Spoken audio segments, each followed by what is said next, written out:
What is the difference between this two? हम लोगों ने लास्ट टाइम कंफ्यूजिंग एडवर्ब्स के बारे में पढ़ा था। तो कंफ्यूजिंग एडवर्ब्स में हम लोगों ने दो केसेस डिस्कस किए थे, एक तो हार्ड और हार्डली, एक और था, इसका मुझे अभी नहीं याद कि मैंने कौन सा डिस्कस कराया था। चलिए आज हम हाईली और हाई में डिफरेंस देखते हैं कि इन दोनों में क्या डिफरेंस होता है। पहले तो आप मुझे, before going into the detail, you must answer these two sentences. जरा इनको डिस्कस करते हैं। आप मुझे बताएं कि इस सेंटेंस में हाई आएगा या हाईली आएगा? He was the most high paid member और highly paid member? You have to solve it, just answer.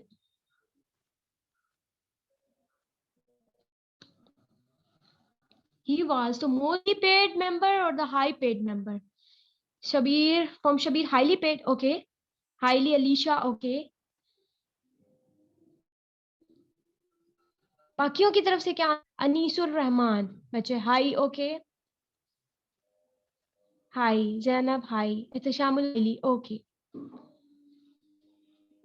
Highly Dua, okay. The correct answer is highly. ठीक है, अभी आप इसको यहाँ स्टॉप करते हैं कि क्यों हाईली है, कैसे हाईली है। लास्ट में जब आपको ये मैं पढ़ा दूंगी तब यू विल आंसर के इसमें मैंने क्यों नहीं किया, हाईली क्यों किया। ठीक है, अब देखिए सेकंड सेंटेंस का बताएं। His remarks were high objectionable और highly objectionable? Kindly answer. His remark high, okay Dua, high from your side, high from Aamir, high from Shabir, highly from Shazeb, Anisur Rahman highly, Ehtashamul Haq highly, okay. Okay Alisha highly, Abdul Rasool high, fine. तो the answer is highly. जिसने highly कहा ना, congratulation to you. अब देखियो, देखिए high, high can be use as an adjective and can adverb. ठीक है, इसको एज एन एडजेक्टिव भी यूज कर सकते हैं, can be use as an adverb. Example देखते हैं कहां पर एडवर्ब की तरह यूज हुआ, कहां पर एडजेक्टिव की तरह, ज्यादा क्लियर होगा। The aeroplane flu high. ठीक है, मैं कह रही हूँ the aeroplane flu high. Highly भी कह सकते हैं, कुछ बच्चे हाईली भी कहेंगे।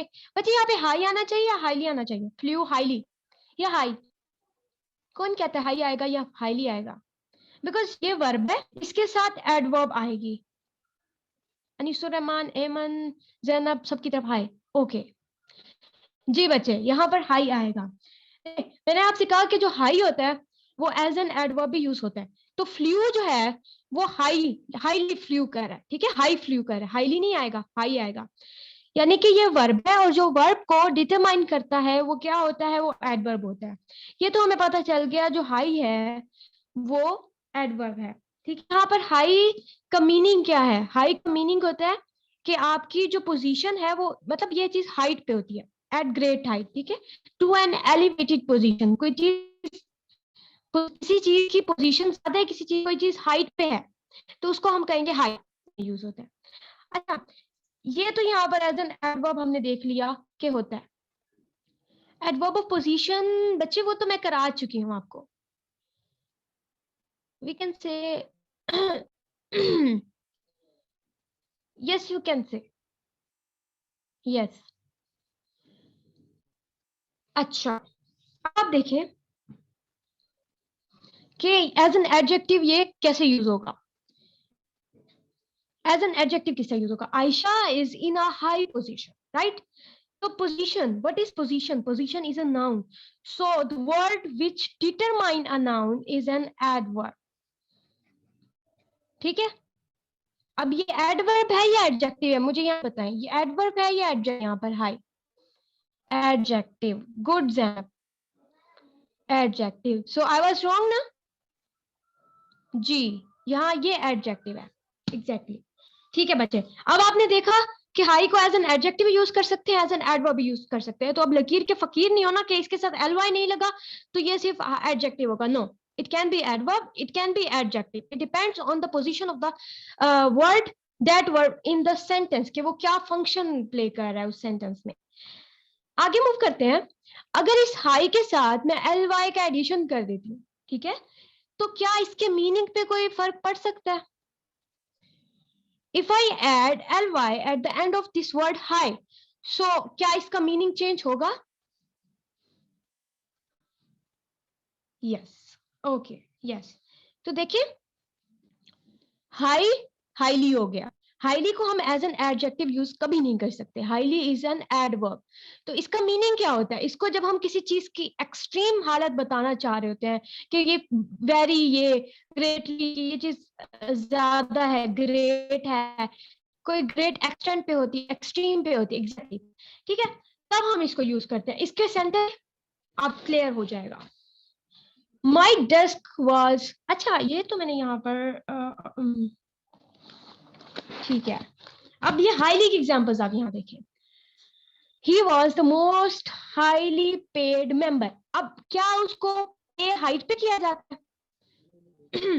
पहले तो ये देखते हैं कि ये जो है, ये दोनों एडवर्ब है। हाई भी एडवर्ब की तरह यूज हो रहा है, हाईली भी एडवर्ब की तरह, because member is a noun, paid is an adjective, ठीक है, पेड इज एन एडजेक्टिव।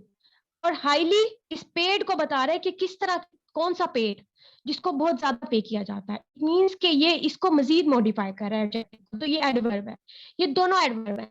अब इनमें से कौन सा एडवर्ब लगेगा? क्या ये हाइट पे किया जाता है या ये एक्सट्रीमली पे किया जाता है, ज्यादा वेरी हाई पे किया जाता है? मुझे कोई बताएगा इसमें अब कौन सा आएगा, हाई आएगा या हाईली आएगा?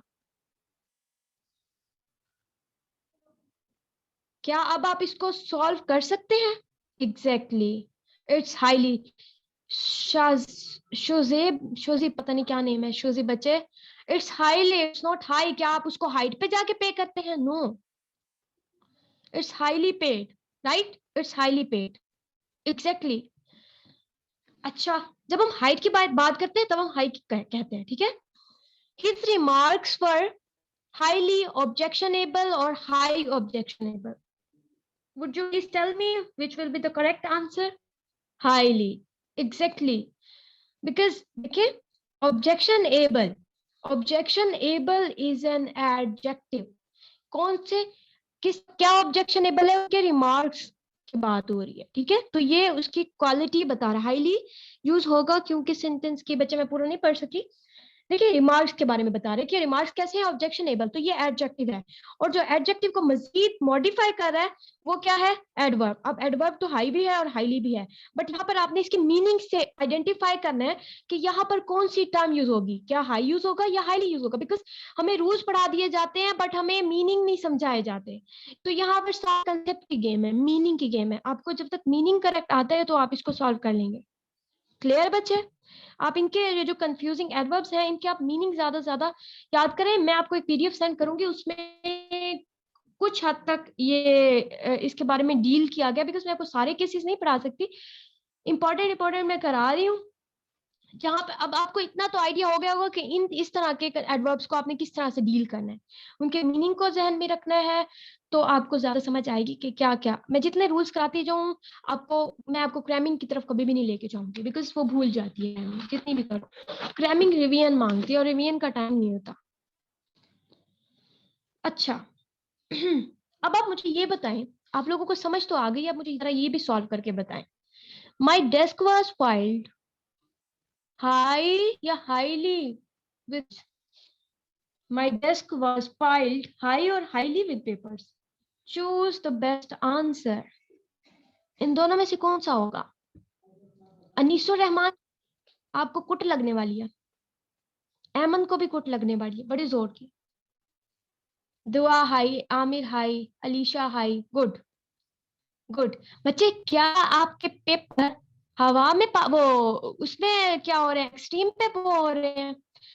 ये हाइट की बात हो रही है कि पेपर जो है वो हाइट पे है।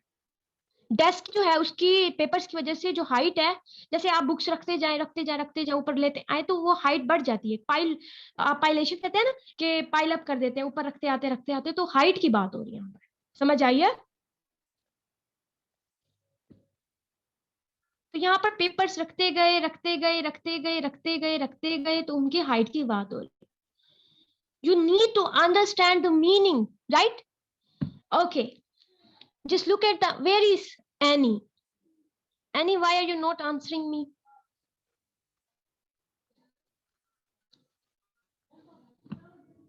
Okay, look at the second sentence. The art of conversation is high or highly esteemed in the France. Just tell me the right answer. The art of conversation, yes, highly, Dua highly, highly, highly, Zainab highly, Shabir highly. Fine. It means you are getting the point. Yes, it's highly. Because उसकी extremity की बात हुई है कि ये चीज extreme पे जाएगी, एक्सट्रीम है, उसकी वैल्यू जो है वो बहुत ज्यादा है, वेरी है, ये नहीं कि वो हाइट पे है, ठीक है, तो यहाँ पर हाईली ही यूज होगा। गुड, आपके आंसर्स अब ठीक आ रहे हैं एज कंपेयर पहले के, ठीक है जी। अब हम आते हैं सेकंड कंफ्यूजिंग एडवर्ब पे। अब देखिए फ्री एंड फ्रीली। अब मुझे आप ये बताएं कि आप में से किसी को इनका डिफरेंस पता है, फ्री और फ्रीली का?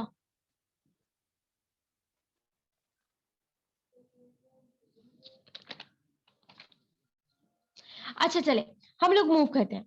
फ्री ग्रामेटिकली इसको एज एन एडजेक्टिव यूज किया जाता है। It can also be use, any restriction is freely at शामुल गुड।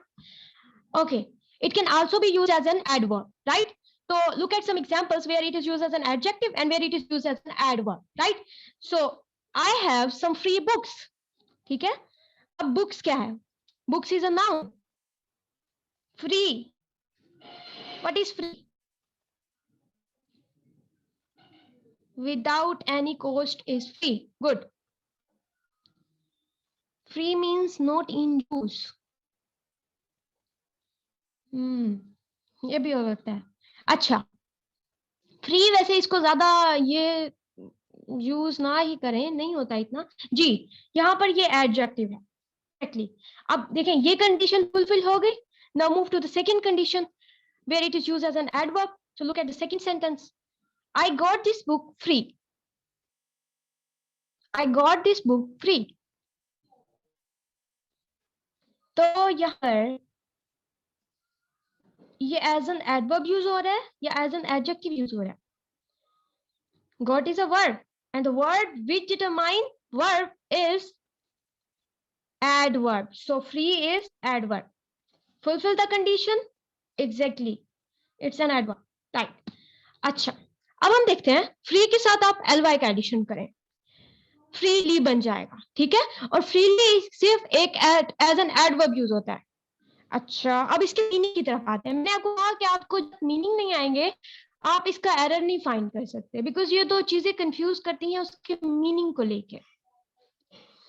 फ्री में यही था कि एक तो फ्री ऑफ कॉस्ट हो सकता है, फ्री एक और बच्ची ने कहा कि जब कोई चीज यूज में नहीं होती।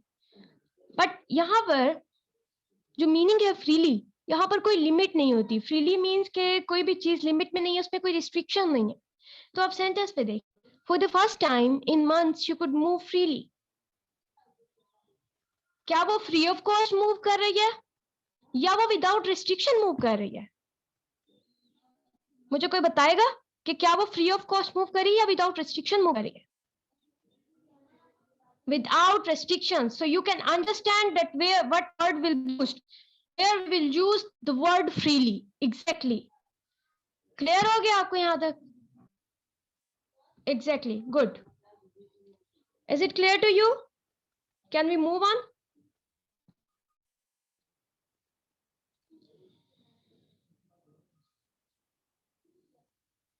आगे बढ़े बच्चे? Perfect, good. चलें जी आगे मूव करते हैं। अब आप देखिए, repeat once, Anisur Rahman. Okay, मैं रिपीट करती हूँ। फ्री क्या होता है?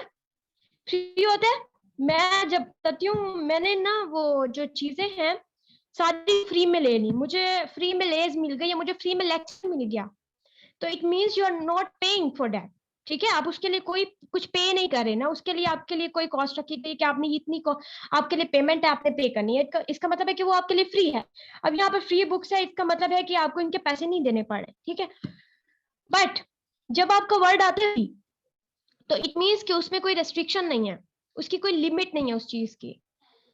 यहाँ पर मैंने आपसे कहा कि इसमें से बताएं कि आपने फ्री आएगा या फ्रीली आएगा। वो मूव कर रही है, तो मूव क्या पैसों के बगैर कर रही है या विदाउट रेस्ट्रिक्शन कर रही है?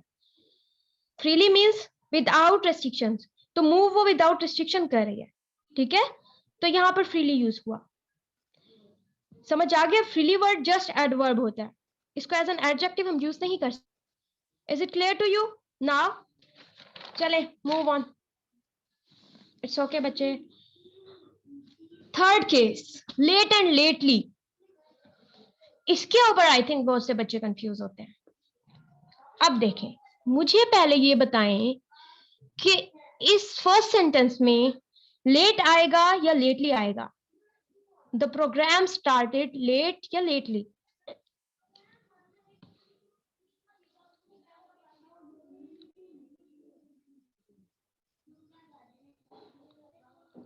ओके, लेट कर लेते हैं।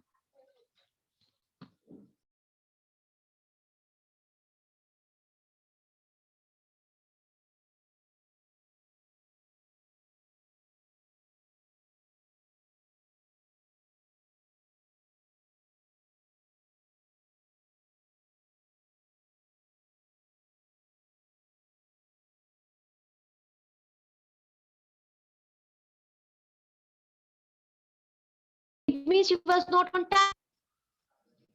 चले अब देखते हैं इसमें क्या आया। द प्रोग्राम स्टार्टेड लेट, तो ये मैंने आपको ऊपर पूछा है, अब इसकी एग्जांपल आ गई।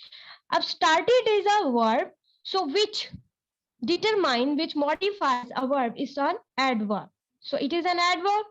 प्रूव हो गई ये कंडीशन कि late can be use as an adverb in the sentence. अच्छा, सेकंड पे मूव करें। We had a late breakfast. What is this breakfast? Breakfast is a noun. So the word which determines noun is an adjective. Is an adjective. So the second condition is satisfied. ठीक है जी, आगे move करें। चलें, अब आपके सामने दो sentences लिखे हुए हैं। We got the train home late. ठीक है, we got the late train home. Late train home, ठीक है, और we got the train home late. I think clear है, मेरी वॉइस इज क्लियर? ओके, इधर है। लेट के साथ अगर मैं ly ऐड कर देती हूँ तो ये क्या बन जाएगा? लेटली, ठीक है। लेटली तो yes, it's an adverb, it can never be use as an adjective. जैसे हमने देखा कि लेट जो है वो एज एन एडजेक्टिव यूज होता था और एज एन एडवर्ब यूज होता था, but the word lately is just an adverb, right? Which means, अब इसके मीनिंग के कंटेक्स्ट में आए, मीनिंग क्या होगा इसका? Meaning is recently. अगर कोई काम कहती हूँ, अब बच्चे इनको बताएं कि मे बी अब एंटर हुई है तो इनको बता दे, कोई गाइड कर दे कि इन्होंने वो नहीं किया होगा, कोई इनको समझा दे कि किस तरह इन्होंने ये मेरी वॉइस सुन सकते हैं। Have you seen him lately? It means कि क्या आप, इसका मतलब कभी भी ये नहीं होगा कि आपने उसको ऑन टाइम या आफ्टर टाइम देखा है। इट मीन्स आपने उनको रिसेंटली देखा है। The audio please.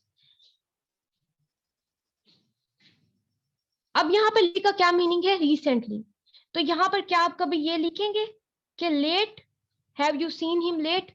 नो, यहाँ पर लेटली ही आएगा, बिकॉज यहाँ पर रिसेंटली का मीनिंग शो हो रहा है, ठीक है बच्चे? ये आपको क्लियर है? लेट और लेटली में डिफरेंस पता चला? Lately means recently, yes, okay.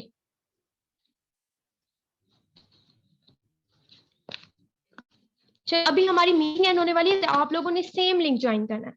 अभी हम मूव करते हैं वोकैबुलरी पोर्शन पे, ठीक है? बिकॉज हमारा 2 दिन हो गए हैं, हमारी वोकैबुलरी थोड़ी सी वो हो रही है, तो मैं आज आपको वर्ड्स कराने लगी हूँ। तो वोकैबुलरी कहाँ है? हम लोगों ने लास्ट टाइम लेटरी को देखा था। लेटरी के हम लोगों ने 3 से 4 वर्ड्स, आई थिंक 5 वर्ड्स थे। What's the problem? Hard and hardly बच्चों को मैं करा चुकी हूँ, हार्ड एंड हार्डली हो गया। दिस इज क्लियर, बाकी को क्लियर है, आई थिंक आपको क्लियर नहीं आ रही। चलें, latry, what does it mean? Compare, बच्चे मैं आपको समझा दूंगी। Latry, what does it mean? Latry का मीनिंग क्या बताया था, किसी को याद है? लास्ट लेक्चर में हमने सिर्फ इसके 3 to 4 वर्ड्स किए थे, तो इसका ज्यादा नहीं हुआ, अभी आपको समझ आया। अब आप अभी खुद वर्ड्स बनाने लगेंगे। आप मुझे बताएं कि लेटरी का मीनिंग क्या था। लास्ट लेक्चर में मैंने आपको बताया था, worship. Alisha, very good, to worship, ठीक है, ऑफ, ठीक है, टू वर्शिप ऑफ, डिवोशन। कोई मसला नहीं है, कोई लास्ट लेक्चर में नहीं था, आपको ये सारी समझ आने वाली है। So be confident and just pay attention, okay. Latry means to worship, right. तो अब अगर आपके सामने एक वर्ड आता है, अच्छा अब देखिए, मैं कहना चाहती हूँ द वर्शिप ऑफ गॉड, मैं इसको एक वर्ड में कन्वर्ट करना चाहती हूँ, बट मुझे वर्ड नहीं आता, बट मुझे ये दो जो है रूट वर्ड आते हैं। एक तो लेटरी आता है कि वर्शिप को लेटिन में क्या कहते हैं, लेटरी कहते हैं, ठीक है। और फूड का जो रूट वर्ड हमने किया, मैंने आपको जो लिस्ट सेंड की थी, फूड के लिए हमने क्या यूज किया है, गैस्ट्रो, राइट। गैस्ट्रो फूड लिए होता है, ठीक है। द वर्शिप के लिए हम कौन सा वर्ड यूज करेंगे, लेटरी, ठीक है। So when we will combine these two words, तो वर्ड क्या बनेगा, gastrolatry. Good Zainab, it means कि आप खुद वर्ड्स बना रहे हैं। Gastro which means the worship of food, जिस बंदे को फूड की बहुत डिवोशन होती है, जो वर्शिप करता है, जिसके दिल में रिस्पेक्ट होती है, इस तरह की मीनिंग्स में ये आएगा। तो हाँ, आप लोगों ने खुद वर्ड बनाया गैस्ट्रोलेटरी। अब आपके सामने एग्जाम में अगर ये वर्ड आ जाएगा तो आपको कंफ्यूज तो नहीं होंगे कि मैंने कोई क्रैमिंग तो नहीं कराई, आपसे वर्ड बनवाया, right. So grammatically what is it, it is a noun, because एक ऐसा प्रोसेस है, ऐसे प्रोसेस का नेम है जिसमें क्या होती है, फूड की वर्शिप होती है। So I think it's clear to you. और जो बंदा, the person who worship food, what we call them, that will be called as gastrolater. Yes, gastrolator, right? The person who worship food is gastrolator. उसको आप gastrolator कहेंगे। बाकी किधर हैं, बाकियों को समझ आ रही है? जल्दी से मैसेज करें ताकि हम आगे मूव करें।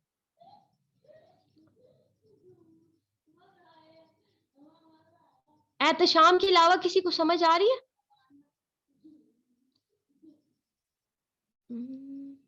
Yes, okay, that's good. चले हम आगे मूव करते हैं।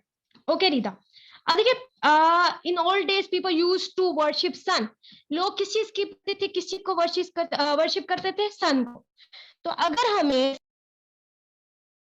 करने की जरूरत नहीं, बिकॉज इंटरेस्टिंग है कि आप कितना याद करेंगे, आप कितने वर्ड्स याद करेंगे, यू कांट, आप भूल जाएंगे, ठीक है। तो इस तरह कोई इंग्लिश आसान हो जाएगी। English is the game of letters, words, right. अब देखें, अब पुराने जमाने में छठ की भी पूजा करते थे। So if you know the word for moon, seleno, ठीक है, सेलेनो। सो अब वर्शिप ऑफ मून, तो what will be the correct word, क्या बनेगा? वर्शिप को कहेंगे लेटरी एंड सेलेनियो लेटरी, एग्जैक्टली। अच्छा, बाकी की तरह selenolatry. So the word for the worship of moon is, बच्चे आपने सेलिनो लेटर लिखा हुआ है। अच्छा, आप उसका वो बता रहे हैं, the person who worship, okay okay, I got it. तो क्या बनेगा, सेलिनो लेटरी, एग्जैक्टली। और the person who worship moon is selenolater, okay. बच्चे आपको क्लियर हो रहा है, मजा आ रहा है? आप बोर तो नहीं हो रहे इस क्लास से? किसी को कोई मसला तो नहीं आ रहा अभी तक? अब जिस बच्चे में कॉमन सेंस होगी तो वो कंफ्यूज नहीं होगा। जब पेपर में अगर आपके सामने सेलेनियोलेटर की बजाय सेलेनियोलेटर लेटरी के बजाय लेटर आ जाता है, तो मैम प्लीज अगर आप ये सेंड करेंगी तो, yes I will send it. अगर आप रजिस्टर है तो I will send it in the form of PDF in the paid group, okay. अब देखें, हमने यहाँ तक समझ आ गया। अब देखिए कुछ लोग होते हैं जिनको वेल्थ से प्यार होता है, लोगों से प्यार नहीं होता। There are some people who love और worship wealth, they don't care about people, they just love wealth, they just respect wealth. उनको ये दुनिया के लोगों से कोई गर्ज नहीं होती। तो अब वेल्थ के लिए आप देखिए प्लूटो, प्लूटो को आप इससे याद रहे। यस असलान, देखिए आप खुद वर्ड्स बनाने लग गए, आप खुद वर्ड्स बना रहे हैं। This is a magic. Without cramming, without mnemonic techniques, you are making the words. This is my success, right? Pluto, Pluto को आप इस तरह याद रखें कि जो बंदे अमीर होते हैं ना, वो वहां तक जा सकते हैं। एक वो होता है प्लैनेट। अच्छा, तो आप प्लूटो तक याद रखें कि ये अमीर बंदों का ही काम है। प्लेटू जो होता है। अच्छा, अब आपने इससे याद रखा, मैं लिखे इसको plutolatry and plutolater. Okay, exactly. TRE नहीं है, TER है। Ehtashamul Haq person is known as plutolater, ER। ठीक है, स्पेलिंग भी मिस्टेक नहीं होनी चाहिए। रूट वर्ड से हमें ये भी फायदा होता है कि हमें स्पेलिंग भी मिस्टेक नहीं करते। बड़ी बड़ी जो स्पेलिंग होती है वो भी हमें याद रह जाती है। Exactly Adnan, you right. Okay, fire. In old days, in the days of yore, people used to worship fire. So, what is the root word for fire? Pyro. So, what will be the word for worship of fire? Just make the word quick. Pyro. Pyrolatry. Exactly. Pyrolatry. Razia आपकी spelling mistake कर रहे हैं, हम भी spelling mistake कर रहे हैं। Pyrolatry. Exactly. And the person who worship fire is known as pyrolator. Yes. Good. It means we are successful. बच्चे हम कामयाब होते जा रहे हैं। I'm glad to see कि आप लोगों को खुद से वर्ड्स बनाने आ रहे हैं। अच्छा, अब हम देखते हैं। Just give me a second. बच्चे किसी को कोई प्रॉब्लम यहाँ तक? अच्छा, अर्थ का मुझे बताएं बच्चे। मैं